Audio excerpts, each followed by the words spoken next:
Hi all. இன்றைக்கி chilli parotta எப்படி செய்யுதுன்னு பார்க்கலாம். நான் இன்றைக்கி ரெடிமேட் கொத்து பரோட்டா வச்சு தான் இந்த சில்லி பரோட்டா ட்ரை பண்ணியிருக்கேன். டேஸ்ட்டு சூப்பராக இருக்கும், நீங்கள் ட்ரை பண்ணி பாருங்கள். ஃபஸ்ட்டு இதில் அடி ஸ்ட்ராங்காக இருக்க ஒரு வானல் எடுத்திருக்கேன்.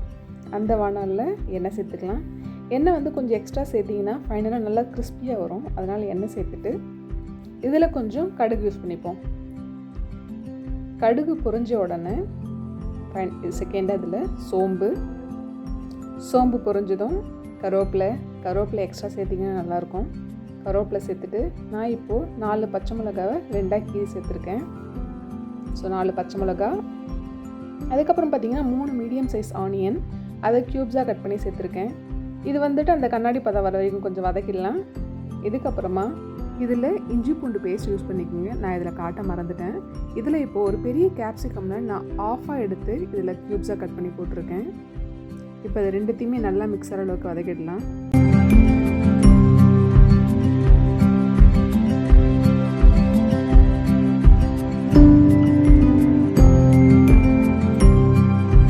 இப்போ இதில் தேவையான அளவுக்கு சால்ட் ஆட் பண்ணிவிடுங்க.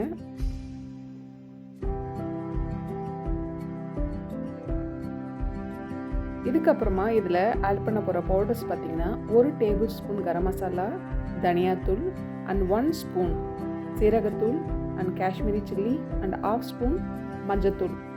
இதெல்லாம் இப்போ இதில் சேர்த்துடலாம்.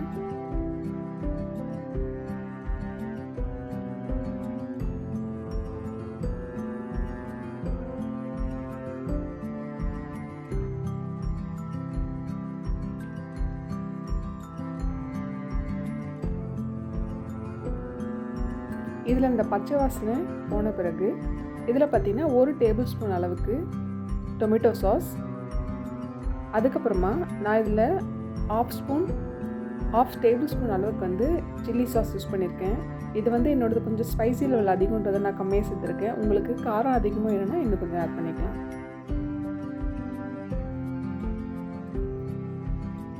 இதையும் இதை நல்லா மிக்ஸ் பண்ணிடலாம்.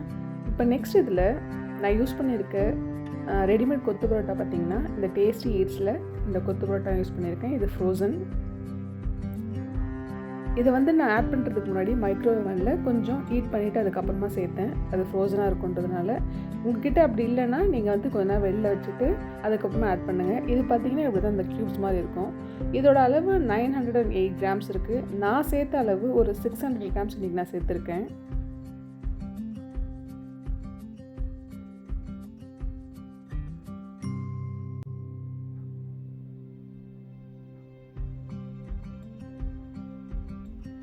இப்போ இதில் சேர்த்துட்டு நல்லா மிக்ஸ் பண்ணால் போதும்.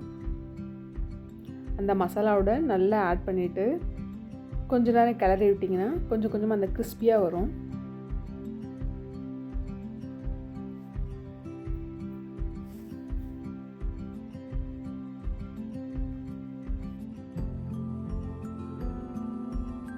அவ்வளோதான்.